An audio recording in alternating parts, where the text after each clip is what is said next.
Are you an adventurer looking to take your hunt to the next level? Then you're in the right place. Welcome to East Meets West Hunt with your host, Bo Martonic. Hey everyone, what's going on? Happy Monday. I'm getting really excited here. Turkey season's coming up here in Pennsylvania and has opened in a lot of other states across the board. So this podcast this week will be pretty timely with talking about hunting mountain gobblers. So big woods, steep terrain, unbroken timber turkeys. So really excited to have Jake here on the podcast. Jake Stanisch is a friend of mine and an avid turkey hunter that will be joining me here to talk about some tactics and more or less just the overall atmosphere of hunting in these type of areas. And it can be some really good training stuff for going out west or even deer scouting, everything else. It's cool to be able to do that through turkey hunting. And not to mention, turkeys are just extremely fun to hunt. The eastern birds are really difficult, which I know in some places, in different subspecies, they are a little bit easier to call in. But here they're really, really tough birds to hunt, but it's a ton of fun from that aspect. So that's what's been on my mind here a lot recently. And in addition to that, been still out scouting for turkeys, and then also whitetails, and hoping to come across first elk shed antler, which I've talked about a little bit, but the amount of people that are out is crazy. But now that things are fishing season's opened up here, some other things, that people are starting to dwindle off, and there's still bulls holding on in some areas. I saw a small 6x6 the other day that had both sides still on, and then the other two bulls he was with were already growing. You could see probably about 4 or 5 inches off the top of their head already coming up. So as soon as they're dropping them, they're starting their next set of antlers. So yeah, so that's what I've been spending a ton of time doing. That this spring has been awesome. I've really put a lot of time into try to find some new areas to hunt whitetails and everything. And I think I'd mentioned this before, and I'm not 100% sure, but have Chris Derrick and maybe a few other guys from Sitka Gear coming out to do a hunt, do some product testing, and get the whole aspect of hunting these Pennsylvania mountain whitetails for a week in November. So that'll be fun. But with that being said, I feel like I need to, the pressure's on to find some great areas and find some mature deer to hunt. And yeah, I think I've found some really, really good areas. Haven't come across a lot of really big sheds. Not that I would share those anywhere. I usually keep anything really kind of tight-lipped when it comes to big deer, just because the fact now that with this platform and social media and everything else, I've found that I need to really be a little bit more quiet of some of the deer or anything that I do find, because it's I guess when you put that stuff public information, it can be how it can be. It can just really take away from your spot when you get other people coming in, which is unfortunate, but that's the way that it is. And I guess I put myself in that sort of position, so I can't complain. But just so you know, whenever I post pictures of sheds, like big ones and stuff on social media, normally they don't come from this year. Usually the deer's dead already, or I don't hunt that area anymore. I usually keep them pretty tight-lipped. But with that being said, the whole reason for saying that was I'm trying to find some really awesome, deer and places to hunt. And I think I've done that. Just was checking using my phone to track how much I've been walking. So I don't know how exactly accurate it is. I just ordered a Garmin Phoenix watch, which I'm super pumped about, and can't believe I haven't bought one in the past for tracking all this stuff. But anyways, my phone says that I've walked a little over 180 miles so far since the first weekend of March. So it's a lot, put a lot of miles on the boots, and still plan on getting some more in here scouting, and then, rolling into turkey season here. So that's my if you want to go my shed per mile ratio, I'm not even going to calculate that because it's pretty bad. But I guess if you want to find a bunch of different spots and stuff, you got to put the boots on the ground, and if you can. So I guess with that being said, let's get into the partners here, the podcast. And the partners that we have, the University of Elk Hunting, Corey Jacobson, Elk 101, have put together a fully comprehensive course. It's an annual course, annual membership to go on and learn everything as the planning phases of elk hunting. So from all the way from the beginning of trying to figuring out the logistics, to the calling, to hunting, to packing out the animal, getting the meat home, everything is included in that course. It's extremely, worthwhile and awesome. And that course, Corey's offered all the listeners of the podcast 20% off. So you save $20 by entering the code East Meets West at checkout. And I've gotten a lot of feedback from you guys that have already purchased the course through this, and really good feedback. And I can't thank you enough for supporting me by using that, discount code and being able to help yourselves out by, getting that information that's all put in one place there. And so I'll get Corey back on the podcast here soon to cover another, few aspects of that course and just elk hunting in general. Before we go into the next partner, I did want to add a little quick note here that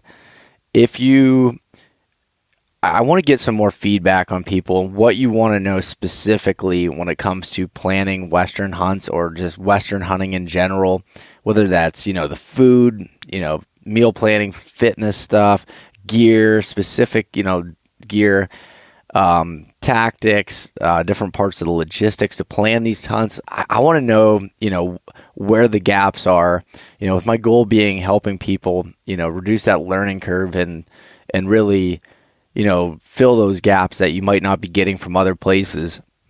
I want to be that resource. So, but without getting feedback, it's tough to be able to do that. So it's really important. If you want, send me an email. You can click on the website and the contact us, fill out the form there. It'll come to my email, or send me a message on Instagram, Facebook. I don't check as much, but if you send it on Instagram or an email, then I'll get back to you right away with and give my thoughts on the topic and get some guests that'll line up to answer these questions and everything. So a lot of cool things coming up in the pipeline here. And so with that being said, Heather's Choice, another partner of the podcast. So Heather has created these meals, these dehydrated meals that are gluten-free, dairy-free, everything else, clean, high protein, high fat meals that taste awesome. And anything from little pack room snacks to dinners and breakfast, she's got it all, and been using this stuff now for 4 years from the beginning, and really love that stuff. So if you enter the code East Meets West, you can get free shipping on any orders over $99. If your order doesn't hit $99, still please use the link on the website under the partners page. Just click on her little icon, the Heather's Choice icon, and that helps show that the traffic's coming from this podcast. And lastly, Maven Optics. So Maven has created the highest quality binoculars, spotting scopes, rifle scopes on the market, that they can do that at half the price of their competitors by using the direct-to-consumer business model. So they're selling only online at shows, and they're able to put out some really high-quality glass at a lower price. You can, if you check out their B series line, you can completely customize them, different colors on all the pieces, engravings, whatever you want. It's pretty cool stuff. So if you do order a set of binoculars, spotting scope, rifle scope, just enter in the code East Meets West -gift, and you'll get a free gift with that. I don't know what that gift's going to be because it changes every month, but definitely if you're going to do that, check it out, use that code, and pick yourself up a pair of Maven Optics. All right, let's get right into this here with Jake Stanisch and some mountain turkey hunting. All right, welcome back to another episode of the East Meets West Hunt podcast. I'm sitting here in my basement this nice evening here with a good buddy of mine, Jake Stanisch. What's up, Jake? Not too much, man. How are you? Can't complain. It's some nice weather we're having this weekend, so got out in the woods a little bit as you did too, so not Absolutely. too bad. Yeah, it was a great weekend. Finally the first nice weather weekend we've had in months. It seems like we were battling the snow for it seemed like ever. We'd start to lose some of it, and then we'd get more of it, or it'd rain. Yep. Yeah, we had snow till the middle of March, and as we're recording this, it's the first end of the first week of April here, so it's finally weather's breaking, and it's starting to feel like turkey season.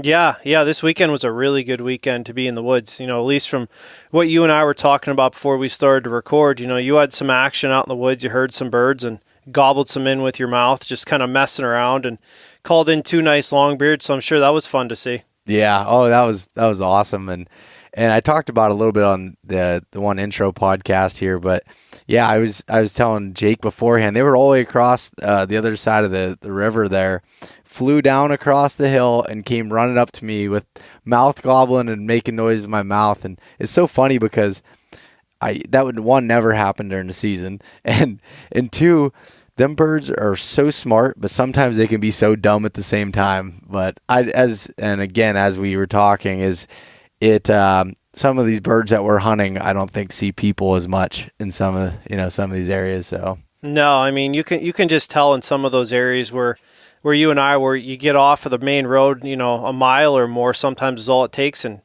let's face it, most people are lazy when it comes to hunting, as I'm sure you've noticed over the course of your hunting career. If you put a little bit of elevation change or a long walk in front of somebody where they can't walk a gated road or a logging road, or anything that they have to navigate in the dark, it seems like you can really have a honey hole to yourself, and there's going to be nobody else around you. It's almost like having your own piece of private land to hunt. Yeah, no, that's true, and the areas that we're hunting, just for everyone's kind of idea of it, try to picture it. It's similar to it's the same areas that I'm hunting whitetails in for the most part. It's big woods, and the areas I've been scouting and you do a lot of hunting in is steep, just big ridges and big woods type terrain. How would you kind of describe that, Jake? That's a pretty good description. I hunt a pretty wide variety of areas. I'll hunt anything from what we would call like mountainous terrain to the big woods to some farms and some strip mines around here. But I kind of like to hunt it all, but I really favor the big woods and the mountains areas. To me, it's more of a challenge. It's more of an adventure. You just can't drive down the road and look out in a field on a rainy day and find a strutter and make a plan to go circle around him and get in front of him and his hens to try to call him. And you actually have to go out and do some quad work on the hills and find the turkeys, whether you hear them or you see them or, however you come across them. So I just like the challenge of it and being able to get away and match wits with a turkey that might not have ever heard a human before or seen a human before. Yeah, and that's crazy to think about. Pennsylvania is known for being such a heavily populated hunting state, and it is, but there's some areas that you can get to that are super remote, and that's something you and I always look for, more or less from standpoint. I know I don't like seeing other hunters in the woods, and it's just some beautiful country that you're getting into these turkeys in, that's for sure.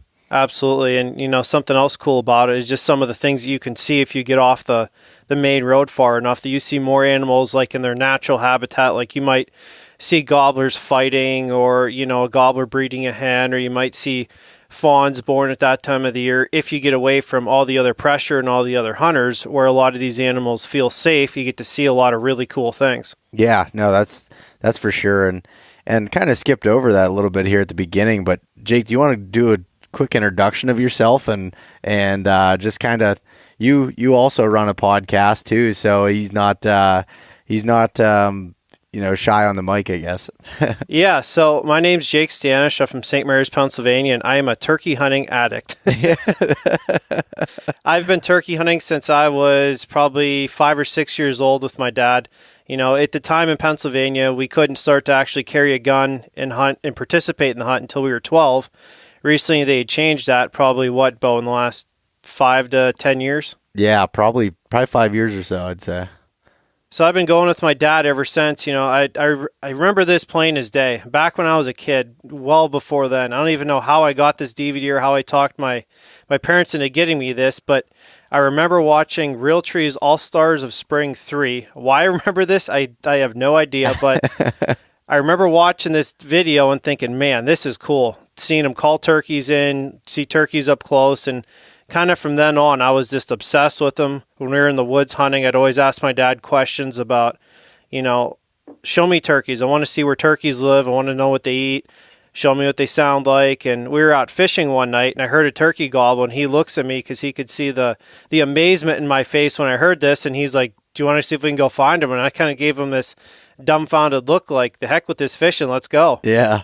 So we went and got closer and heard these turkeys gobbling on the roost, and from then on I've been hooked, and my obsession has taken me from Pennsylvania to Florida for an Osceola, out west to Wyoming, and then a few other states around Pennsylvania. Haven't completed my Grand Slam yet, need a Rio to finish that off, but that's going to be coming here in the next few years. Nice. That's awesome. And it's funny, Jake and I we always joke with each other. As obsessed I am with deer hunting, he is his turkey hunting. He's so stressed out in the spring as I am in the fall, and we're both kind of mixing in each other's games. As you get, you've been really into archery hunting the last few years too, and I've been getting really into turkey hunting again, and it's a lot of fun. But I always, when I think of turkey hunting, Jake's one of those guys that comes to mind. So it's pretty cool. Well, thanks. I appreciate that.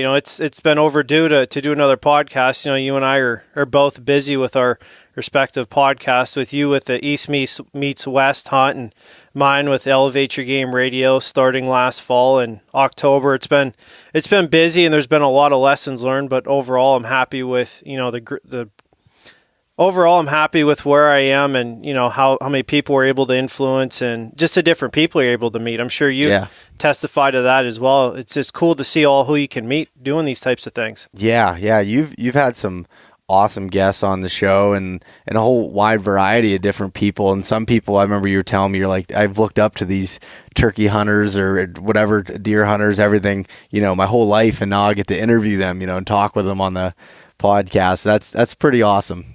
Yeah, I know the one I was probably the most excited about was talking to Denny Galvis, somebody who, if anybody out there is listening that's a turkey hunter, more than likely you've heard of him. He won the Grand Nationals back in the early 80s, and he's a turkey fanatic. He actually doesn't even kill turkeys anymore.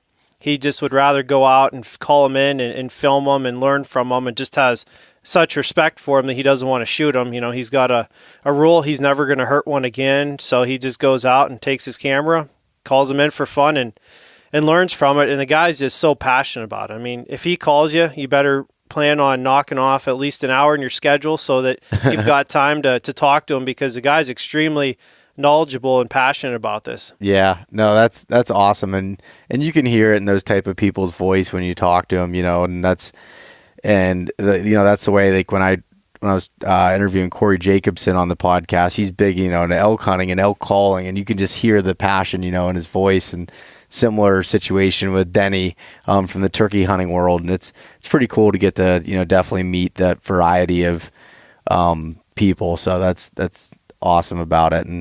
And yeah, you and I have kind of grown up doing the podcast here around the same time, so we've learned from each other, and the growing pains and everything of trying to learn audio equipment when you don't have a background in that, right? Yeah, isn't it funny, everything that we probably could have learned that is going to be, I'll say, useful to us right now, that we joked about in college, like, I'm never going to need to know that. Yep. Oh yeah, everything seems like it's funny every day with East Meets West and everything. It's a challenge, because I'm always coming across something that I can't figure out, and it's something I know everyone else it's someone else it comes easy to. But then if you take a look back, you and I were talking the other day about, sometimes we get caught up and trying to do good things with it and this and that. And you don't realize, once you look back 6 months and be like, what you didn't know then, that now it's just, you've done it. And it's really cool. That's for sure. Absolutely. Like you said, there's a lot of growing pains, but at the same time, being able to look back and see just how far you've grown both as an individual and professionally, and being able to host and produce a high quality podcast and everything else you've got to learn along the way, like for you running your own business. Yep. There's a lot to learn with that I'm sure you would have never guessed you had even had to know or think about before.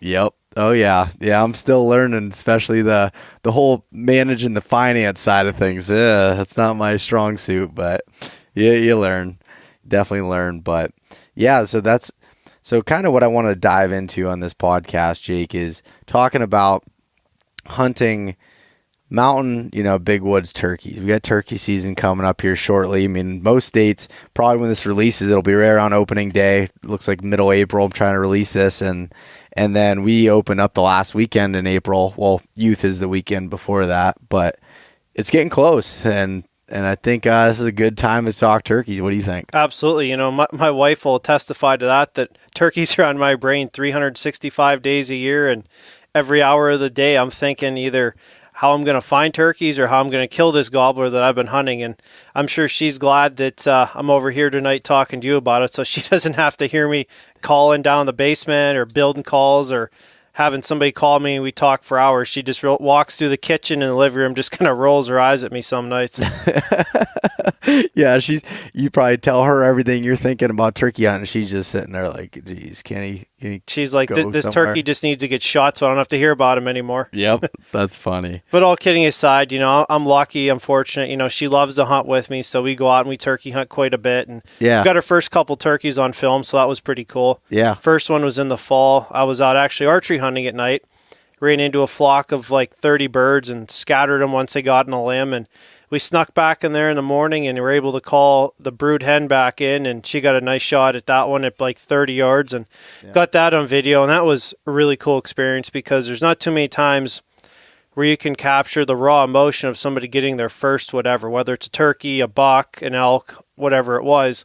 Because even if that's the only part of the hunt that you get right, and you've got to do recreates for the rest of it, that's the most important part. You can't ever replicate that excitement. Yeah. No, yeah, capturing the moment right after the shot. That's especially with turkey hunting too. It's like it's an instant rush. When you're shooting deer, say with a bow, he usually doesn't die right there. So he runs off and there's excitement, but you're always unsure of, what happened. Yep. And with a turkey, when he goes down. And that's awesome. That's what's so fun. I mean, I love turkey hunting. I love calling to animals. That's why I've fallen in love with hunting elk. And like I said, you need to do that someday because I know you'll get addicted to it. Oh, I know I do. It's definitely on my bucket list. Yeah, because you'll get absolutely addicted to it. It's just the interaction in the spring. I mean, especially after, for me, after a long winter, everything else, and everything's weather's getting warmer, things are greening up, the woods are coming alive, turkeys are gobbling. It's a good time of year, Absolutely. I think spring is probably my favorite time to be in the woods in general, even though after getting a bird dog, the fall is definitely a close second. But, the spring's just a great time of the year to be in the woods. Everything's starting to come back to life, like you said, after a long winter. And the woods just smell so good right now. Yeah. Oh, it does. It's just like a fresh, I don't know how to explain it, but like a fresh smell. And like this weekend when I was out, first light basically, climbing up on the ridge, and the woods just come alive and gobbles. You hear them across, different ridges and everything else. It just gets you fired up. Absolutely. It's like you're sitting out in the woods and you get up there at a stupid hour. I mean, at least I do. I normally get up somewhere in the 3 o'clock hour to get out in the woods just because I'm very particular. I want to be the first person that even thinks about parking where I'm going to park. Yep. Yeah, that's funny. So these turkeys, to kind of explain again the area as you did, we were talking about there's a difference between, say, mountain hunting turkeys, basically, and some more of the steeper terrain and big woods. But for this discussion, let's start off with like the mountain side of things, the steeper terrain. Where are you finding these kind of turkeys at? Are they roaming everywhere, or what are you kind of looking for? No, for the most part, I find turkeys are a lot like deer. They're going to take the path of least resistance to go from point A to point B. And for a general rule of thumb, what I've found at least, it might not always be 100% foolproof, but if a gobbler is up on one of these really tall, really steep mountains, 9 times out of 10 they're by themselves, because when they're up there and they're gobbling up there, their sound carries all the way down the valley so that any other hens can hear him from a longer ways away. And a lot of times you'll find that their strut zones are up on top of these hills for the same reason. So I find them up on these steep ridges, usually out on a point. That way that their sound can go, a couple different directions. It can go down the hollow to their left and then down to the hollow to their right. And if they're not on top of the hill, sometimes they'll be on, say, the top third of the hill for the most part, as a general rule.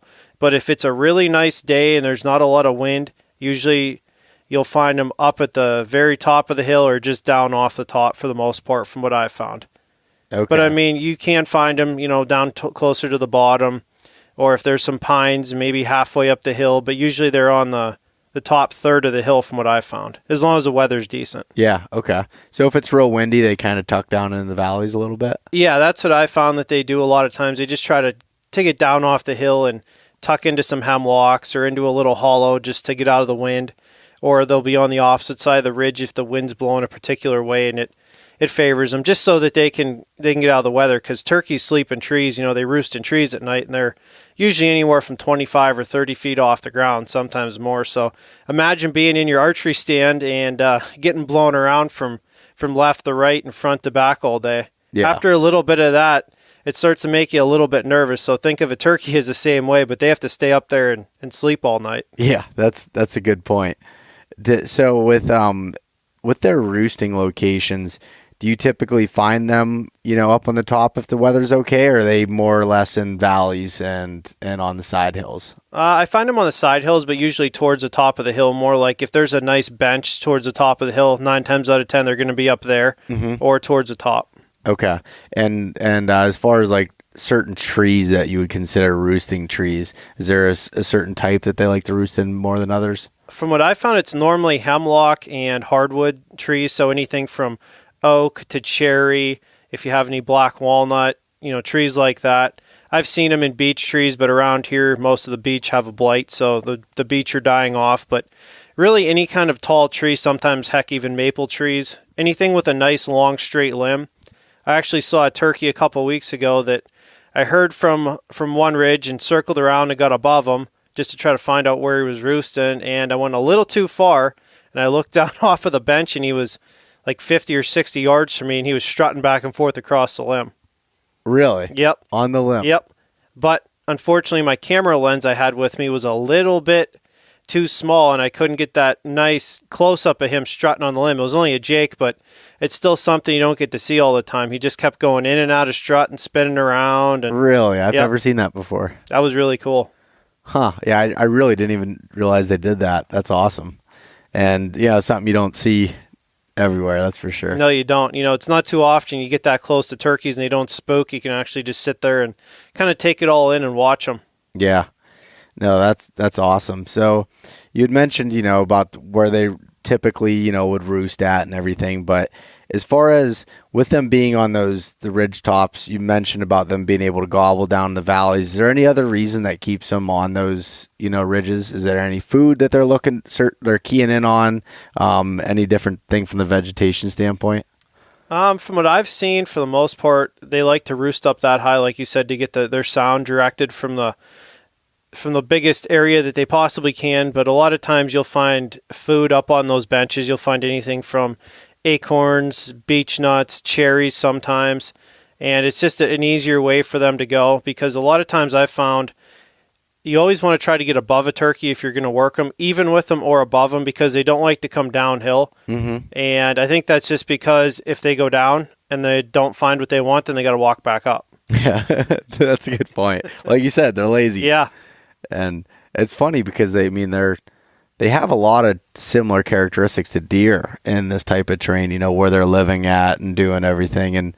And I don't know about you, but I typically am not seeing much turkey sign in thick stuff, where deer will go in that. But as far as like the mountain laurel and stuff, they seem to stay in the open timber a little bit more, unless you see anything. The only different time that I really encounter turkeys in thicker areas later in the year, sometimes you'll find a gobbler that follows a hen back when she goes to sit on her nest to lay an egg or to sit on the nest for the rest of the day. Sometimes they'll follow her back to that thick area, so they won't go completely into it, but a lot of times later in the year, mid-morning, you can pick turkeys up right on the boundary changes right there of, thick to open hardwoods. Okay. That's a good point. So you want to make sure you don't completely count those areas out, but you have to find a way that you can get to them easily, and they can get to you, because if it's too hard for them to come to you, they're going to hang up and they're not going to want to come, because you're trying to reverse nature in the springtime, because as nature has it set, the gobbler's supposed to go to the hen. Yeah. So what are you doing? Like if you had a game plan to go hunt in the morning, what's your game plan look like? So what I typically do if I'm going to hunt in the morning, and I know the area I'm going into, I'm not going in blind for the most part. I'll go to an area where I've either heard turkeys or saw turkeys before. It could have been the day before. I could have roosted one. Let's just say I'm going in and I have a good idea where they're at. I'll get in there as early as I can. I'll leave the house at it's stupid 30 in the morning, and I'll get back in there, and I want to be back in where my listening spot's going to be a good half hour or more before it even thinks about getting daylight. I've found out over the years that a lot of times you walk past turkeys climbing these hills that you don't even know existed until you get above them and they cut loose, and you're looking down like, man, I don't know how I got past him. But if you weren't there at dark 30, you didn't have a chance to even get by him without spooking him. Mm-hmm. And sometimes on these steep mountains, if you spook one turkey, there might be another one just around the point that hears that. He may not take off and fly away, but a lot of times they know something's up and they may not gobble, or they might not come in when you start to work them. Okay. So I like to get up on these ridges or up on a bench if I have an idea where he's going to be, and I try to get in the vicinity of where he is. If I know exactly where he is, then obviously I'm going to get a lot closer, and certain turkeys have certain characteristics, just like your whitetails and your elk do. Sometimes he'll fly down and he'll always head to the right, so then I'll try to be on the right side of him. I may not always try to hug him, and be 50 yards or sitting underneath him. It just depends on what the turkey likes to do. If I know he's going to go a certain direction, I'm going to be sitting over there waiting for him. Mm-hmm. So when you were saying about how you go into these areas because you found them, in the past or anything, so if you were going into a brand new area, typically you're scouting ahead of time? For the most part, but as the season goes on, sometimes I'll get a hot tip from one of my friends that doesn't turkey hunt, that's maybe out fly fishing in the evening, and says, hey man, I heard a ton of turkeys gobbling on this ridge over here. You might want to go over and check them out tomorrow. I think you're going to be in a good spot. Then I'll go in, and if it's a completely new area that I've never hunted, I'll go over, and I don't go too aggressive the first day in there. I don't want to bust anything out of there. Kind of the same principle as a lot of people have when you're hunting whitetails. Mm-hmm. You kind of you go in stages. You'll go so far. I'll go maybe halfway up the hill, and I'll stop on a bench where I've got a big tree or a big rock I can use as something to lean against, and I'll stop and listen and see if I can hear them. And then depending on what the terrain looks like, and I'll look at it on the map, and I'll either go halfway up the hill and stop and listen, or I'll go all the way to the top and listen. But usually I don't go busting all the way up to the top unless I've been in there a time or two, and just to get a general idea where your turkeys are going to be. Yep.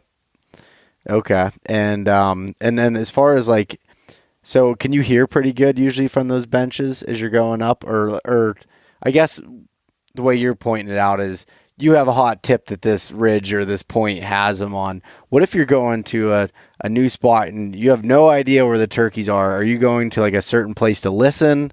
Whether that's preseason scouting or that's in season, are you doing anything like that, or not really? I am. A lot of times too, I just try to go with my gut instinct and try to think like a bird, think like a turkey, and just think, okay, he's got a couple different things he's trying to satisfy himself with that time of year. That's hens to breed, they still have to eat, and the turkeys need water. But water is your enemy during the spring, because you don't want to be anywhere too close to a river or stream, because that's going to drown out how well you can hear. I'm sure you've found that out, Yep. This weekend, because the streams are very high right now. Yep. No, that's completely true. And I've found in the less steeper areas, sometimes they'll roost right down along the stream, in hemlocks or whatever it is, but you can't be down there for listening. No, you can't. You can't hear anything. No, you can't. So I'll usually, and if I'm, like I said, completely never been there before, I'll try to just go as high as I can, or try to find a logging road, walk that up the hill, and just, stop every so often and, in areas that look like there could be turkeys in them, and I always keep my eye out in the morning in the dark. Sometimes I'll use like a red or a green light when I'm walking up, and if I find fresh scratching, I'll usually tend to start scanning the treetops with the binoculars a little bit, looking for birds in the trees, because that's something a lot of people forget about doing. Is you can sometimes find turkeys on your way in the dark if you get them silhouetted on the ridge. Yeah, no, especially depending on cloud cover and everything else, you can see, somewhat up along those areas. And it's almost unnerving when you do find one like that, whether depending on how close you are, you're like, oh shit, I got too close or whatever it is. But like you said, if you're in there early enough, you're not really spooking them or anything, because they're up there sleeping and animals are walking underneath them all night, Yeah, so really all you sound like is just a big deer walking up the hill to a turkey. And usually if it's that early and you're still walking up the hill, their heads are tucked underneath their wings and they're sound asleep. So even if they heard you, they'd still have to do a substantial amount of movement to be able to even come to. And a good way to think about it is if you're sound asleep in your house and your dog starts barking in the middle of the night, you kind of jump up out of bed and you really don't know what's going on. So a turkey would kind of do the same thing. They'd just become woken up real quick and they wouldn't really know what's going on. A little disoriented for a minute. Yeah, and kind of not know what's up. Yeah.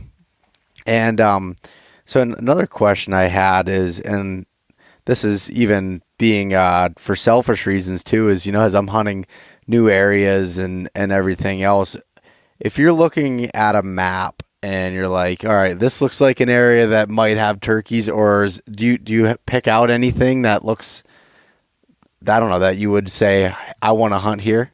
I do. I've really only gotten into the mapping side of it maybe within the last probably 2 years. I've always used like a GPS and a compass and a map, just for navigation purposes to get in and out of some of these areas. Yeah. But I would say in the last year or two, I really started to kind of, I wouldn't say study maps, but I've looked at them from time to time to try to find new areas, and a lot of times I just look for areas that kind of pique my interest of, I've never been in here. This place just looks cool. It looks like a fun place to go explore. Yeah. So I'll look at those areas.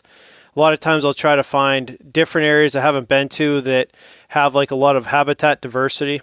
Because like we talked about a few minutes ago, turkeys always like that border cover or that edge, whether it's the field and the woods, a thick area like a clear cut or maybe beach brush or mountain laurel, areas where the hens could nest.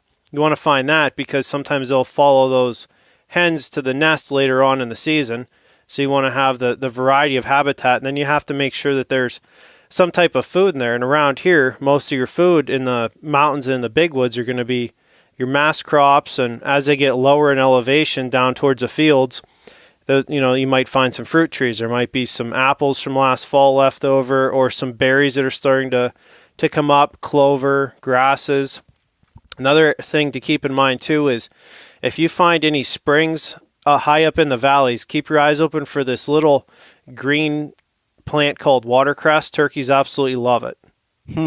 Interesting. What does the plant exactly look like? Is there a way of describing it? Basically, it looks similar to clover. Okay. It's just a small little green plant, but if you would look in it doesn't grow in areas that are super, super wet, but it's in areas that are more like swampy than anything, and it's kind of picky. I found it in areas I can think of off the top of my head. There's 2 spots, and both of them are kind of on the edge of old clear cuts. Okay. Where there happens to be like a drainage that comes down. Yep. Woodcock like those areas also, so for any of the bird hunters out there, that might be an easy place to find it. Interesting. Yeah, I'd never heard that one before, so I'll have to definitely take note of it as I'm out looking around. And that's why I said earlier, I said if I need anything, no turkey hunting, I call Jake. He's my guy. And you're my buck guy. Yep. In the spring, he's probably annoyed by me texting, I got a bird doing this, or he's slipping me doing that, and it's funny.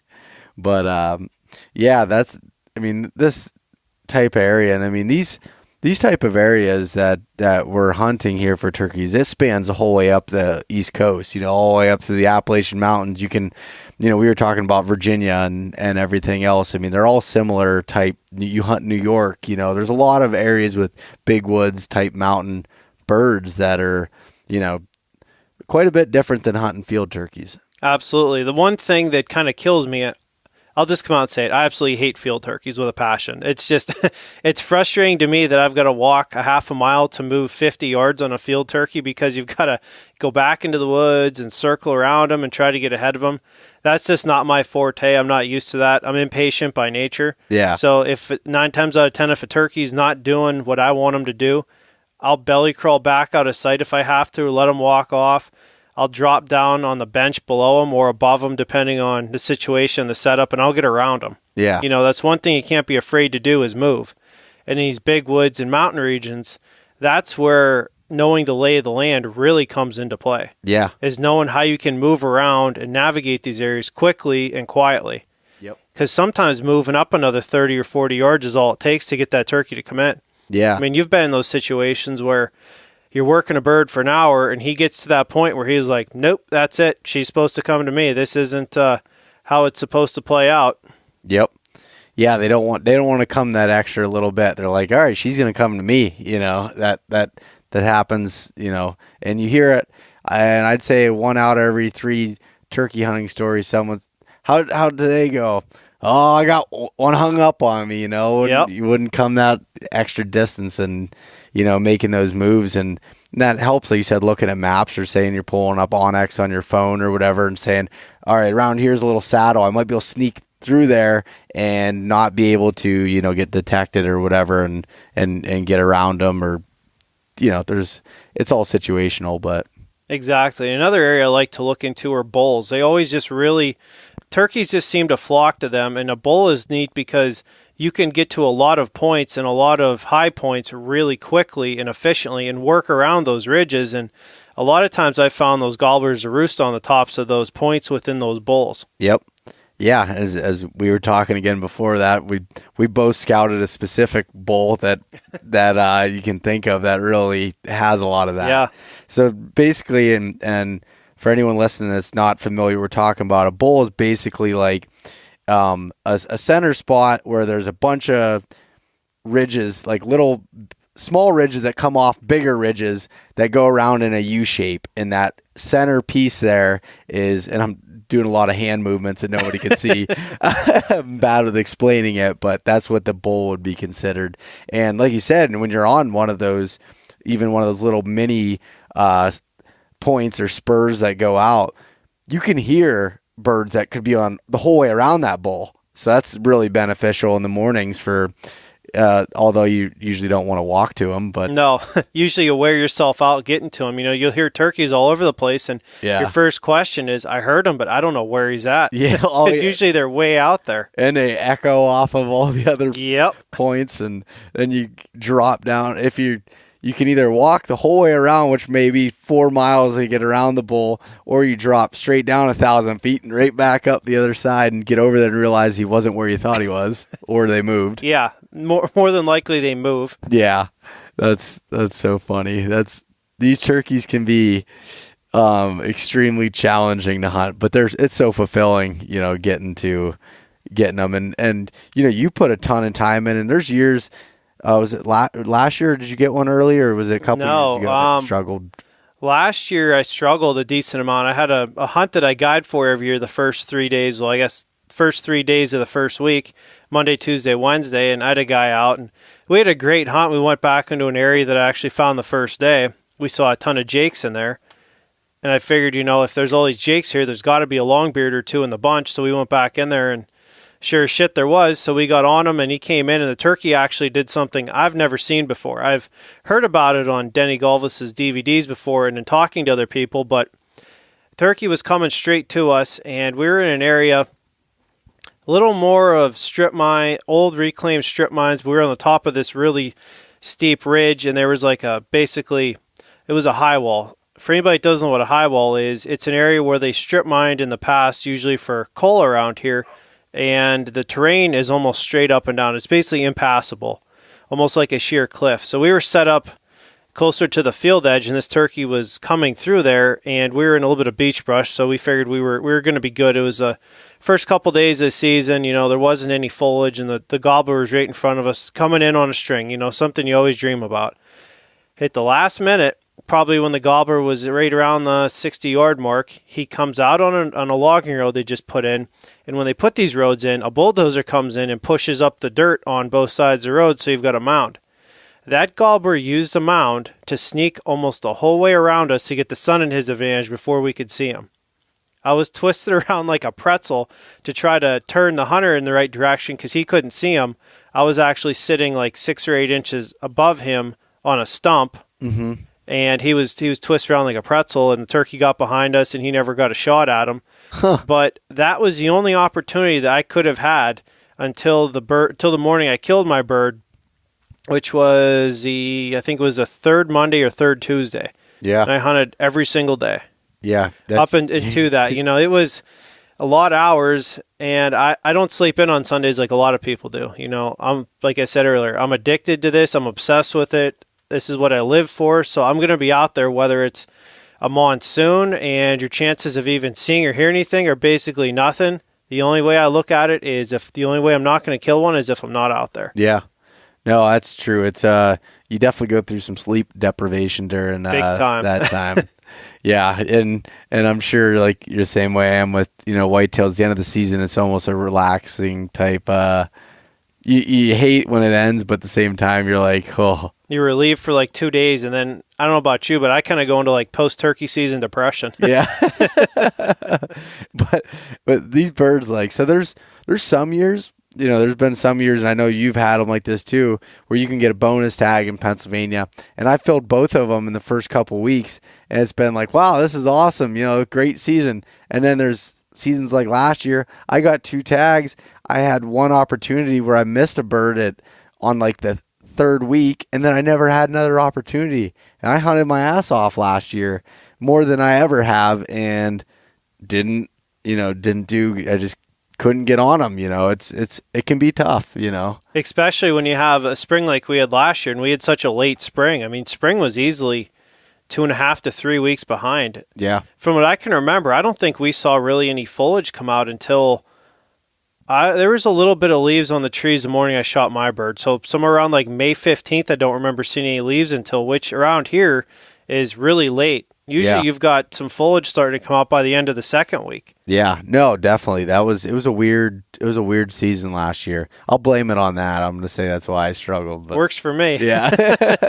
And it just seemed like too, a lot of your turkeys were still grouped up because of the late spring. Things were a couple weeks behind, and everybody thinks the late spring would be good because they'd be getting fired up later. But a lot of times that makes it harder because the majority of your hunting season is going to be a few weeks behind. So the turkeys aren't quite ready compared to where they usually are if you have what they call a normal spring. Yeah, no, definitely. And so just in general, I mean, these turkeys can be really difficult to hunt, but it's so much fun. Like I love going to new spots, and I double it with deer scouting. Like I said, they're living in similar areas. You'd be scouting points and doing all this stuff while you're turkey hunting, killing 2 birds with 1 stone. No pun intended. But yeah, yeah. And actually, I find the majority of my sheds when I'm hunting turkeys too. Yeah, believe it or not, I step on the majority of them. Like last year, I found a decent elk shed. It wasn't huge, but it wasn't too bad either. I had a kid out on the youth hunt, and I dropped my striker from my pot call, and I bent down to pick it up, and there was an elk antler laying at my feet. And I was on that ridge probably a dozen times trying to scour it, with my wife and with my dog trying to find them, and there was still blood on the base, so you had to drop it probably the night before, and nobody made it back. Really? Yep. Got lucky. That's crazy. That's hilarious, though. And turkey season in general. I mean, it's coming up here shortly, and like I don't know what's your kind of game plan going into this season? Do you have anything specific you're looking for out of this? So recently, I started to get into the sub gauges. So what I mean by sub gauges is I mostly hunt with a 12 gauge, but a sub gauge is anything to me that's smaller than a 12 gauge. So say your 20 gauge, your 16 gauge, even into a 28 and a 410. I got a 20 gauge last year. I bought a Winchester pump. Really nice gun. Really like it. Nice turkey choke on Indian Creek. And This year I decided to pick up a 410 too. For what reason, I have no idea, but a lot of my buddies have been shooting the Apex ammunition with the tungsten super shot in it, and they've shown me some patterns, and I'll tell you what, Bo, it's unbelievable. Yeah, well, you showed me one. I was walking around my driveway to meet you here, and you pulled out a target that you shot with the 20 gauge at 35 yards. I was like, that's impressive. Yeah, the advantage you have with the TSS is you can shoot 9, 8, 9, 10 shot size, size pellets that normally people think, okay, trap and skeet only, but because it's made of tungsten, its density is so much higher than lead that you're able to shoot these smaller shot sizes and still maintain enough energy to effectively kill a turkey out there. It ranges, at pretty much whatever your gun can pattern out to. So what I want to do is if I can pry the 410 out of my wife and my dad's hands, because they're a big fan of it with it being a 5-pound gun. Yeah. I really want to kill a turkey with that. I think that would be cool. But I think, like you said, you get 2 tags in Pennsylvania. On the first one, I think I'm going to take the 12 gauge, and then after that, I'll play around a little bit. But the 20 gauge is basically as good, if not better, than most guys' 12 gauges with lead, with shooting these Apex ammo and, with an Indian Crick choke tube, and I put a Vortex Venom red dot on it. So it's shooting right where I'm aiming it, and I'm excited to get out and see what that gun can do on a turkey. I've shot a lot of paper, and now I'm ready to see what it does to a turkey. Yeah, no, that's awesome. It's funny you say that. Like you say, I'll take the 12 gauge out first. I've never killed a spring bird with my bow yet, and I want to so bad, but I know the opportunities are so slim. I was like, I gotta shoot one with the 12 gauge first because I like killing turkeys. That's fun. And this year, I don't know. I kept going back and forth, but I think I'll probably end up taking the 12 gauge out at first and hope and pray that I kill one early, and then get to try to take one out with the bow and run and gun, no blind or anything. Just try to do it that way. And it sounds like you're doing a similar thing with all right, let's get one out of the way and then kind of move from there. But so there's one other thing that there's a bunch of things, but one thing that comes to my mind that we haven't talked about yet that's a challenge and may steer people in opposite directions, and this again goes all the way up to the Appalachian Mountains, is rattlesnakes. Yeah, we were just talking about that before we started to record, and in a lot of these areas where you and I both hunt, this time of the year that we're out chasing turkeys, rattlesnakes are starting to come out in these areas too. So that's something you want to make sure that you're planning for and you're prepared for. I know most people think, oh, I'm never going to see one. What are you worried about? That can't happen to me. And what was it, just recently, I think it was in the last couple of years, we had a couple of people up here that actually got bit, and they got some pretty serious injuries that they sustained from this. I think the one guy spent like a month or more in the hospital after he got bit. Yeah, I think one guy ended up dying too. That was probably about 3-4 years ago. But yeah, he had some other issues with it. But still, and if we're as far back as, we are, I just went through first aid CPR training the other day, and they were going over snake bites. So I started asking questions. And they're like, but why are you asking all these questions? I was like, well, I hunt a lot of areas that have rattlesnakes. I'm like, so what do you do? And they're like, oh, try not to, move a lot and get to the hospital as quick as possible. I said, if I'm 2.5, 3 miles back on a ridge, what do I do? Lady's like, just get back as quick as possible. I was like, okay. But there's you wear snake boots, and I just bought a pair of snake gaiters actually it's not worth, risking your chances with that. No, it's not. And, like we talked about earlier, snakes aren't something that people need to be afraid of. I would just say you want to respect them. Like you said, wear your snake boots, wear your snake chops, even though you're going to spend some money on them. Don't get me wrong. I know the boots that I bought them only pretty much before I went to Florida on an Osceola hunt about 7 years ago now.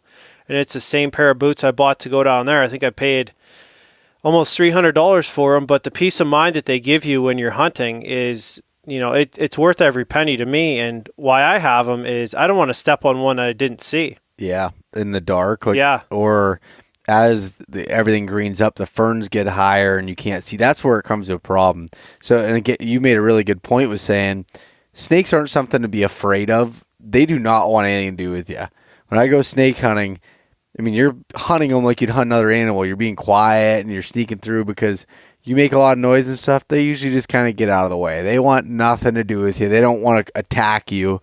But if you do step on one, he's going to be pissed enough. He's going to take a whack at you. Yeah, you never know. And another thing to keep in mind is when you go to sit down these places in the dark, take your boot and swipe the area where you're going to sit, because you never know if there's a rattlesnake that's sitting at the base of your tree. You know, I've heard stories from several of my good friends' dads that over the years they hunt in these areas and they set up on a big rock and they looked in a crack underneath them and they said they heard some buzzing before daylight when they set up on a turkey, and they said they had to roll out of there pretty quick. Oh, I would completely shit my pants if I heard that or saw that, you know. I've never seen one turkey hunting yet, but now I'm really getting into some areas that have more rattlesnakes in the past, so that'll be it'll be interesting, that's for sure. But that's why I went and bought some snake gaiters. I didn't feel like breaking another pair of boots, but if you do spend the money on a good pair of boots and you break them in, you wear them a bunch, you get your money's worth out of it, you know. Oh, without a doubt. And one thing that I noticed quickly with snake boots is a lot of times that takes your whole calf muscle out of play for climbing hills, so you're going to be relying on your quads a lot more than you realize. So this is something you'll want to get well before the first day. You know, I wouldn't get them any later than probably this week if you're going to get them for Pennsylvania. Yeah. Ideally, probably a month ago, so you can get used to wearing them around, because anybody that's never had them, they're similar to a pair of lacrosse rubber boots you'd wear archery hunting, but these go up to almost your knee, but they're lace up and they're leather for the most part, so they're stiff, and a lot of times they make it a little more harder to walk until you get them broken in.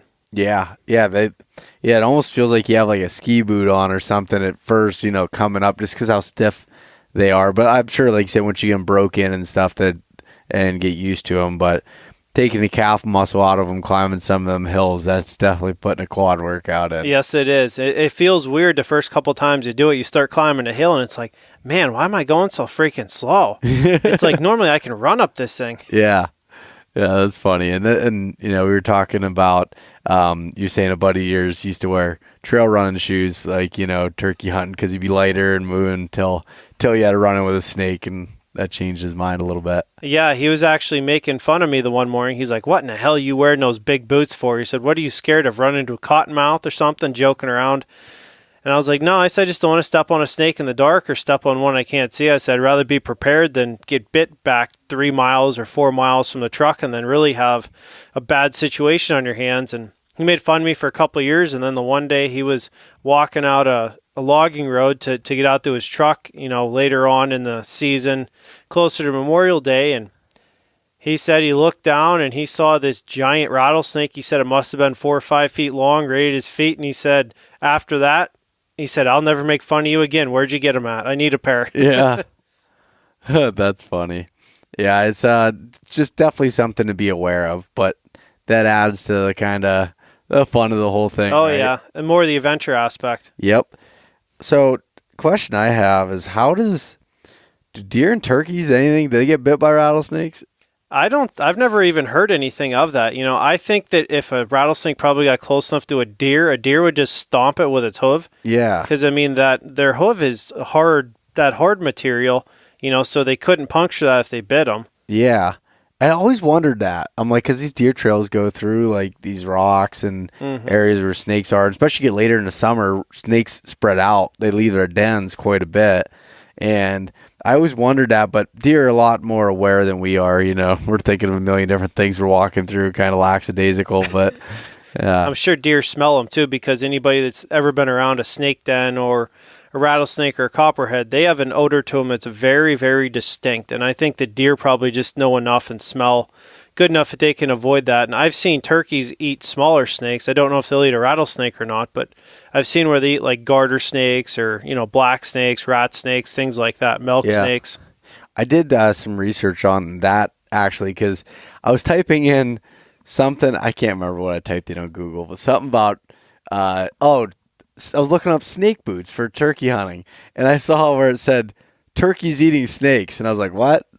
So I started reading up on it, and they did say that turkeys can eat rattlesnakes, which is pretty cool. I'm sure it's not going to eat a 52-inch snake, but that's pretty cool to see a turkey does that. That's another thing to keep in mind then when you're scouting. Look for rattlesnakes, you'll find the turkeys. That's it. Just sit in the dens, honestly. It's probably the best bet. It's food. Yeah. All right. No, don't take that advice. But, yeah, Jake, is there anything else you can think of that on that whole, mountain turkey aspect? I mean, I know we could probably go on for days talking about it, but is there anything else specific that you think we should cover? The biggest thing I would say is when you're out there, for one, have a plan, go in the area, learn your way around, if nothing else, just so you can find your way in and out, especially in the dark. Like you and I talked about before we started to record, getting into some of these areas can be a challenge, especially if you find a turkey that's on the edge of a clear cut or where there's a bunch of trees that blew down, like the ash trees that have the beetles around up here that are starting to die off, and they're falling over. So make sure you know how to get in and out of there quietly, and just spend some time in the woods and enjoy it. Go out for walks in the morning this time of year and listen for turkeys. Make sure that you have patience when you set up on gobblers. I like to stay at least 45 minutes or an hour if you can on a turkey, because a lot of times they'll come in quiet. Patience kills a lot of turkeys. I'm starting to find that out, as I get more experience with this. A couple of years ago, me and my dad were out closer to Memorial Day. I think it was a Saturday, Memorial Day weekend. He still didn't get a bird, so I was calling for him, and we were just out hunting, and we heard a bird off the roost, and he flew down, went the other way, and as we were working the bird on the limb, we heard another one probably a mile up the valley, and I looked at my dad, and I said, let's go. So we got up above him, and if it would have been me, I would have ran over to him, and I would have probably spooked him an hour before this hunt even began. But my dad's like, nope, we're going to sit here, put the decoys out, and called soft on and off, and it took him an hour, but that bird came in, and my dad got him, and it was a real big bird. It had over a 10.5-inch beard and over an inch spurs, so it was a solid bird for up around here, especially with the snow that we usually get. But that just goes to show you, even though you think he may not be coming, a lot of times once they go quiet, they're on their way. So make sure you're paying attention to that and using the other animals in the woods as clues. I've had different animals tip me off before that gobblers are on their way. One hunt comes to mind where I was in college and almost missed a final for this turkey. Me and my roommate were coming back, and we were almost to the truck, and he said, give one more call before we go. So I threw a mouth call in and yelped and cut, and a gobbler fired off on a gas line. So we hurried up and ran over there because we knew we had about an hour and a half tops before we had to be back. So we go over there, and we sat down at the same tree, and he covered one side, I covered the other, and we were sitting there and heard the turkey drumming, heard him come, and then he went quiet for probably 5 minutes, and we saw a squirrel that popped up out of nowhere, and he literally circled around a tree and sprinted up the tree, and a couple seconds later I saw a turkey's head pop up over the hill and shot him, and I got him. But that's something to keep in mind, that a lot of times squirrels and chipmunks and animals like that will tip you off that a turkey's coming in closer than you think. Yeah, no, that's a good point. The patience thing is something that I'm still trying to learn, even more. My grandpa is really big into turkey hunting and still does it at 70 some years old, and he kills big birds every year, and he's all about the patience thing. He'll sit there for a lot longer than I will, and he'll even quit calling. He'll just sit there and scratch the leaves a little bit and just sit there and wait and wait and wait. And sometimes that definitely pays off, the whole patience side of things. I'm still working on it. Yeah, you and I both. I'm starting to get better at it, but when they're not gobbling, I have a hard time hunting a turkey that's not gobbling. Yeah. That's a part of this that we enjoy so much, and I enjoy as a calling aspect, is that conversation that you have with a wild animal and fooling them to think and accept you as one of their own. That's the really cool part, and that's why I'm out there. Yeah, no, that's for sure. Well, cool. We'll have to do another one at some point, going into even more the set. There's a whole nother side of it. There's setups and the calling, and you're big into the calling and everything else. So there's a lot more we could dive into, but I think for one podcast we covered a pretty good amount of it. What do you think? Absolutely. Like you said, we could go into hours and hours and hours of this, and then we'd still only be really scratching the surface. A lot of this is just something that you can't learn by listening to podcasts, watching TV shows, or reading books. You just have to go out and experience it for yourself. Yeah, that's the biggest thing, is getting out and trying. And if you ever had, a want to do that, and like I said, kill a couple birds with one stone. If you don't live anywhere near, like we're lucky enough to live in the middle of these awesome areas, but say you live in a city and you have a 3-hour drive, make it a whole weekend thing. Do a little camping.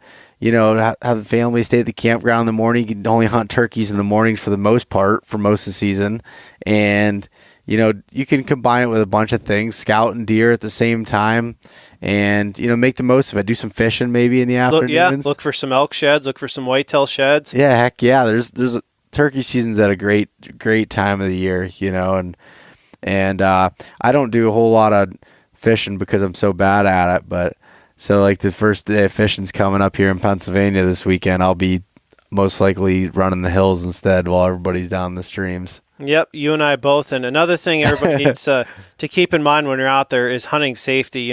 Turkey hunting is one of the safest sports out there, but it's only because of the strides that we've made to educate hunters over the last couple decades. For the longest time in Pennsylvania, I know at least when I started, we had to wear a solid fluorescent orange hat when we were moving, and it didn't matter if it was in the dark or if it was during legal hunting hours. And in recent years, they've taken that away, which to me, I think is a huge step in the right direction, because we're relying on the hunters to only identify their target if there was no orange behind it. And, the turkey had to have a beard to be a legal turkey in Pennsylvania, but they relied on that hunter orange, and a lot of times that spooks your turkeys and interferes with your hunt.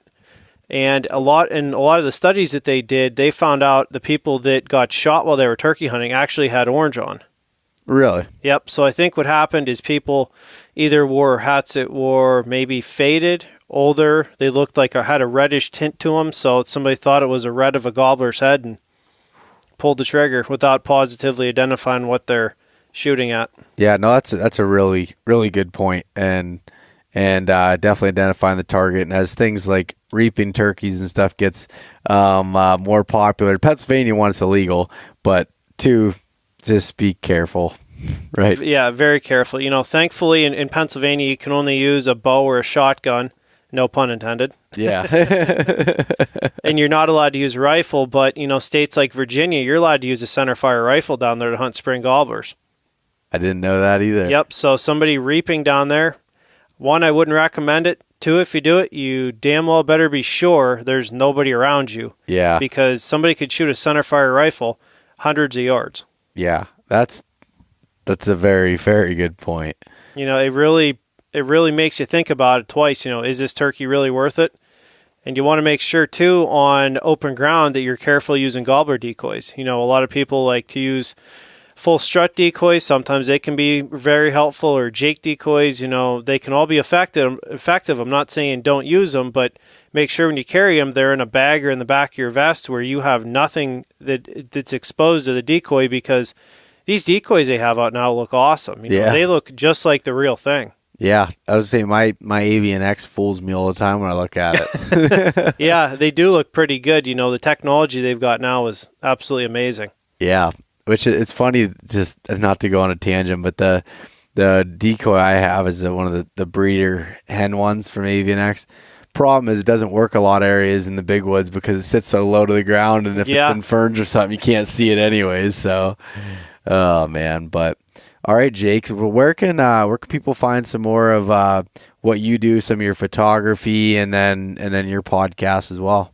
So we're on Instagram and Facebook at Elevate Your Game Radio, and I'm on Facebook and Instagram under Jake Stanisch as well. So if anybody's got any questions, need any tips on photography or turkey hunting, turkey calling, look me up. I'll be happy to chat with you and give you some tips, help you out with whatever I can. Yeah, or just completely steer you in the wrong direction, right? Yeah, you never know. It depends on if we're hunting the same area or not. yeah, that's, you got to open up and send them your waypoints first. All right, we're not in the same area. We're good. I'll give you. That's a county over. Well, awesome, Jake. So thanks for coming over tonight, and recording this with me is long overdue. So excited to get this one rolling out. Absolutely. Thanks, Bo. And we'll have to get some hunting and here in the upcoming weeks once the season kicks in. Yeah, I think we're gonna have to do some hunting together. It'll be a good time, man. Well, I'll take you to all the rattlesnake spots. Oh, Jesus. Yeah, well, if this doesn't release, you know why, or if there's none that come after it. But all right, buddy, we'll talk to you soon. Thanks. Thanks so much for listening to this episode of East Meets West Hunt with your host, Bo Martonic. For more great content and to stay up to date, visit eastmeetswesthunt.com, Facebook at East Meets West Outdoors, and Instagram at East Meets West Hunt. If you enjoyed today's episode, please review and subscribe, and we'll catch you next time.